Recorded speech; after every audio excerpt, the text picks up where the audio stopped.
ഓ, നീയായിരുന്നോ? എന്ത് വേണം? മേരിക്കുട്ടി എവിടെ? മേരിക്കുട്ടിയോ? ഏത് മേരിക്കുട്ടി? എന്റെ മകള്. തന്റെ മോള് തന്റെ വീട്ടിൽ കാണും. നിങ്ങൾ അവളെ ജീപ്പിൽ കയറ്റി കൊണ്ടുപോയത് കണ്ടവരുണ്ട്. അതിനിപ്പോ എന്ത് വേണം? മര്യാദയ്ക്ക് അവളെ ഇറക്കി വിടൂ. ഇല്ലെങ്കിൽ ഇറക്കിക്കൊണ്ട് പോകും. എങ്കിൽ അതൊന്ന് കാണട്ടെ.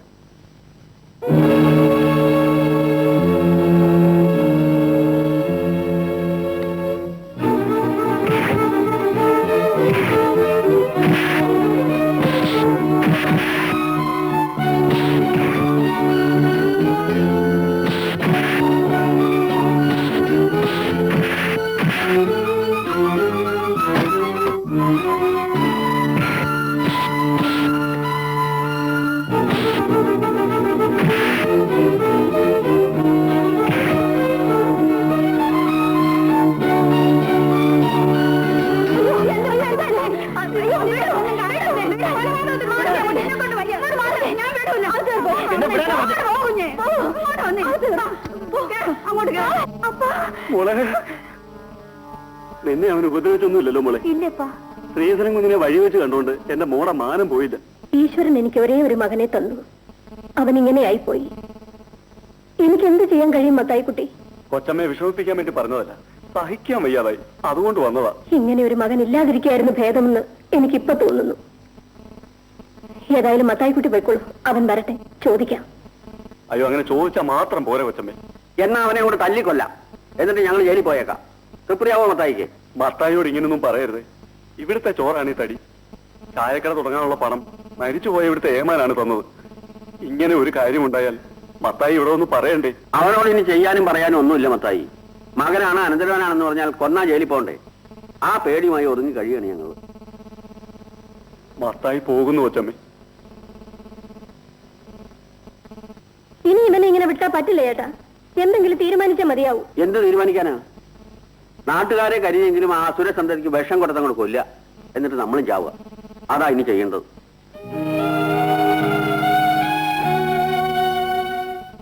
തുടർന്ന് കലാകായിക മത്സരങ്ങളിലെ വിജയികൾക്ക് സമ്മാനദാനം നൽകുന്നതും അതിനുശേഷം കുമാരി രാധിക BSc നയിക്കുന്ന നൃത്ത സംഘത്തിന്റെ നൃത്ത പരിപാടികൾ ഉണ്ടായിരിക്കുന്നതുമാണ്. കുമാരി രാധിക BSc. ഇവളാര്? വരളായിരിക്കും. ആരായാലും നമ്മളത് പൊളിക്കും. അച്ഛനെ, ഇത് ലയൺസ് ക്ലബിന്റെ പരിപാടിയാ. ലയണല്ല, പൂച്ച ക്ലബിന്റെ പരിപാടിയായാലും നമ്മളത് പൊളിക്കും. BSc-കാരി അങ്ങനെ ഡാൻസ് കളിക്കണ്ട. ശരി, പൊതുപരിപാടിയല്ലേ, പൊളിച്ചു കളയാ. അതാണല്ലോ നമ്മുടെ ഒരു ചിട്ട. സാധനം എന്തോന്ന്? നീർക്കോലിയോ തവളയോ? മുളംകുറ്റിയിൽ നീർക്കോലി ആയിക്കോട്ടെ. ഉത്തരവ്. ഗുരുജനങ്ങളെ, കലാസ്നേഹികളായ സഹോദരി സഹോദരന്മാരെ, നൃത്ത പരിപാടി ആരംഭിക്കുകയാണ്.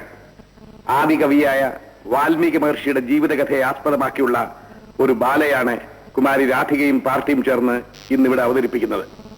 പാപപുണ്യങ്ങൾ എന്തെന്നറിയാതെ കൊള്ളയും കൊലയുമായി കാട്ടാള സമാനനായി വാത്മീകി കഴിഞ്ഞ ഒരു കാലമുണ്ടായിരുന്നു. ആ പൈശാചിക ജീവിതത്തിലുണ്ടായ അത്ഭുതകരമായ പരിവർത്തനത്തിന്റെ കഥയാണ് ഈ ബാലയിലൂടെ അവതരിപ്പിക്കുന്നത്. നിങ്ങളുടെ സ്നേഹനിർഭരമായ പ്രോത്സാഹനങ്ങൾ അഭ്യർത്ഥിച്ചുകൊണ്ട് പരിപാടി ആരംഭിക്കുന്നു.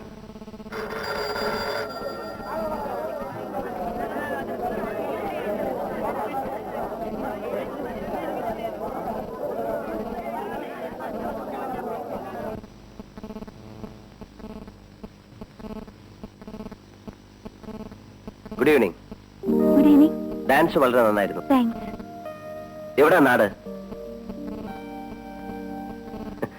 ഒരു പരിപാടി ബുക്ക് ചെയ്യാൻ വേണ്ടിയാ. ഞാനിങ്ങനെ പരിപാടിക്കൊന്നും പോകാറില്ല. കോളേജ് യൂത്ത് ഫെസ്റ്റിവലിന് സമ്മാനം വാങ്ങിയ പരിപാടിയാണിത്. അച്ഛന്റെ ചില സ്നേഹിതന്മാർ വന്ന് നിർബന്ധിച്ചതുകൊണ്ട് ആ ബാല ഇവിടെ അവതരിപ്പിച്ചെന്നേ ഉള്ളൂ. അച്ഛൻ ഡാൻസറാണോ? No, is a retired head master. അച്ഛന്റെ അഡ്രസ് ഒന്ന് തരാമോ? ബുദ്ധിമുട്ടില്ലെങ്കിൽ അല്പം വെയിറ്റ് ചെയ്യൂ. ഞാൻ ഈ മേക്കപ്പ് റിമൂവ് ചെയ്തിട്ട് ഒന്ന് എഴുതി തരാം. Most gladly, I will wait.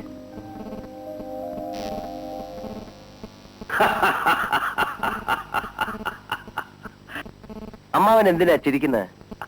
എങ്ങനെ ചിരിക്കാതിരിക്കുക എന്റെ അനന്തരവാ. ഭാനു, നീ ഇവൻ പറയണത് കേട്ടോ? എന്താ ചേട്ടാ? അവന് വിവാഹം കഴിക്കണമെന്ന്. വിവാഹോ? ആ. എന്താ ചെയ്തൂടെ? ചേട്ടാ, അതിന് നിനക്കാരെങ്കിലും പെണ്ണ് തരുമോ? അത് ഇനി അന്വേഷിച്ചാലേ പറയാൻ പറ്റൂ.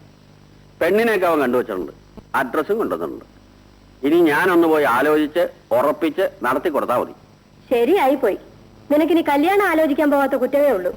നേരത്തെ ആലോചിക്കാൻ പോയിടത്തൊക്കെ ഉണ്ടായ അനുഭവം മറന്നു. എന്നാലും ഞാൻ പോവാൻ ഭാനു, എന്റെ അനന്തരവന് വേണ്ടിയല്ലേ. പക്ഷേ ഒരു ആംബുലൻസ് വാൻ കൂടി പുറകെ അയച്ചേക്കണം. അതെന്തിനാ ചേട്ടാ? കയ്യും കാലും ഒഴിഞ്ഞു കിടക്കുന്ന എന്നെ അവിടെ നിങ്ങൾ എടുത്തുകൊണ്ട് പോരണ്ടേ? അവൻ ഒരു കല്യാണക്കാരിയും കൊണ്ട് വന്നിരിക്കുന്നു. ഇങ്ങനെ ചിലതൊക്കെ ജീവിതത്തിൽ വേണ്ടി വരുമെന്ന് നേരത്തെ ഓർമ്മിക്കേണ്ടതായിരുന്നു. നേരത്തെ ഞാൻ പല തെറ്റും ചെയ്തിരിക്കാം. ഇനി ഒരിക്കലും അത് ആവർത്തിക്കില്ല. എടാ അനന്തരവനെ, ഇപ്പൊ നിനക്ക് ഇങ്ങനെ ഒരു ബുദ്ധിമോശം തോന്നാൻ എന്താ കാര്യം? ഇങ്ങനെയൊക്കെ ചോദിച്ച് അമ്മാവൻ എന്നെ വിഷമിപ്പിക്കരുത്. മരണം വരെ ഞാൻ ഇനി ഒരു തെറ്റും ചെയ്യില്ല അമ്മാവ. ശരി, നിന്നെ ഞാൻ വിശ്വസിക്കുന്നു. എങ്കിൽ അമ്മയും അമ്മാവനും കൂടെ രാധികയെ എനിക്ക് വിവാഹം കഴിച്ചു തരണം. ഏത് രാധിക?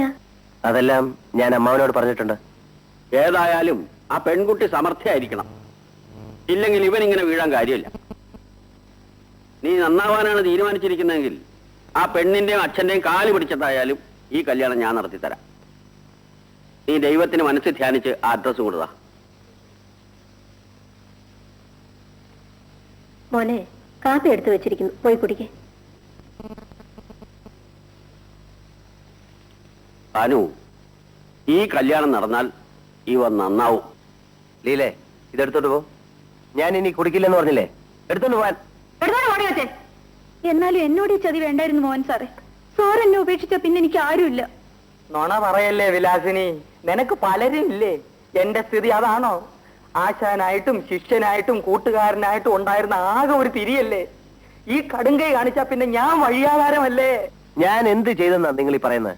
ഒന്നും ചെയ്തില്ലേ, പിന്നെ കല്യാണം ചെയ്യാൻ പോണെന്ന് പറഞ്ഞതോ? എനിക്ക് പിന്നെ കല്യാണം കഴിക്കണ്ടേ? എങ്കിൽ പിന്നെ എന്നെ ഇവിടെ താമസിപ്പിച്ചിരിക്കുന്നത് എന്തിനാ? തൊഴിൽ വെച്ചാണല്ലോ. ഞാനാണ് ഇവളോട് താമസിപ്പിച്ചിരിക്കുന്നത്. താമസിപ്പിച്ചിരിക്കുന്നത് ഞാനാ. എന്നാലും സാറിന് ഇവളോടൊരു പ്രത്യേക മമത ഉണ്ടായിരുന്നല്ലോ. മമത ഉണ്ടായിരുന്നെങ്കിൽ ഞാൻ ഇവൾക്ക് കൈനിറയെ കാശും കൊടുത്തിട്ടുണ്ട്, ഇല്ലേ? അത് നേരാ. മേലാൽ അവിടുന്ന് വന്നിട്ടുണ്ട്, ഇവിടുന്ന് വന്നിട്ടുണ്ട്, പുതിയത് വന്നിട്ടുണ്ടെന്നൊക്കെ പറഞ്ഞേ എനിക്ക് ആളെ വിടരുത്. ഇനിയെങ്കിലും ഞാനൊന്ന് നേർവഴിക്ക് ജീവിച്ചോട്ടെ. ഓ, ഇതെന്റെ അവസാനത്തെ വരവാ. ഇതാ, ഇതിരിക്കട്ടെ. എല്ലാ ഇടപാടുകളും തീർത്തിരിക്കുന്നു. വരട്ടെ. ഇല്ല, ഞാൻ യാത്ര പറയില്ല. അത് നിന്റെ ഇഷ്ടം. ഞങ്ങൾക്കൊന്നുമില്ലേ? എല്ലാവർക്കും കൂടെ ചേർത്താ കൊടുത്തിരിക്കുന്നത്. അയ്യോ, അപ്പൊ എന്റെ കാര്യം ആശാനെ. നീ പോയി എന്തെങ്കിലും ജോലി ജീവിക്കടാ. എന്നാ ഒരു തമ്പുരു മേടിക്കാനുള്ള കാശെങ്കിലും താ. ഹരിശങ്കര ശിവശങ്കരമായി ജീവിച്ചോളാം. ദൈവം നമ്മളെ ചതിച്ചു ഉത്തമ. Not sure. ഭഗവാനെ, ഈ കല്യാണം ഒന്ന് കലക്കി തരണേ. ഇങ്ങനെയൊക്കെ ആണെങ്കിലും എന്റെ അനന്തരവനെ ഞാൻ സമ്മതിച്ചിരിക്കുന്നു ഭാനു. ഇവനെ നേർവഴിക്ക് കൊണ്ടുവരാൻ ആ പെൺകുട്ടിക്ക് കഴിയും. നേരാണോ ചേട്ടാ? അതേടി, നല്ല കുട്ടി, വീടും വീട്ടുകാരും ഒക്കെ കൊള്ളാം. പിന്നെ സാമ്പത്തികമായി അവർ സ്വല്പം പിന്നാക്കമാണ്.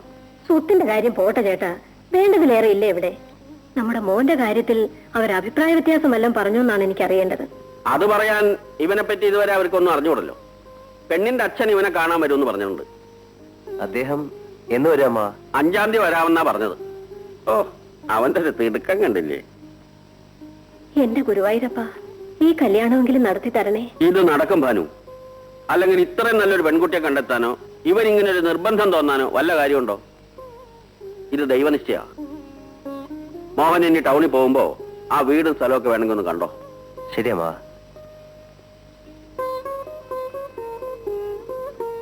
ആ പെൺകൊച്ചും കൂടെ വന്നോട്ടെ ഭാനു. നിന്റെ മോൻ തങ്ക കമ്പി പോലെ ആവും. എന്റെ ദൈവമേ.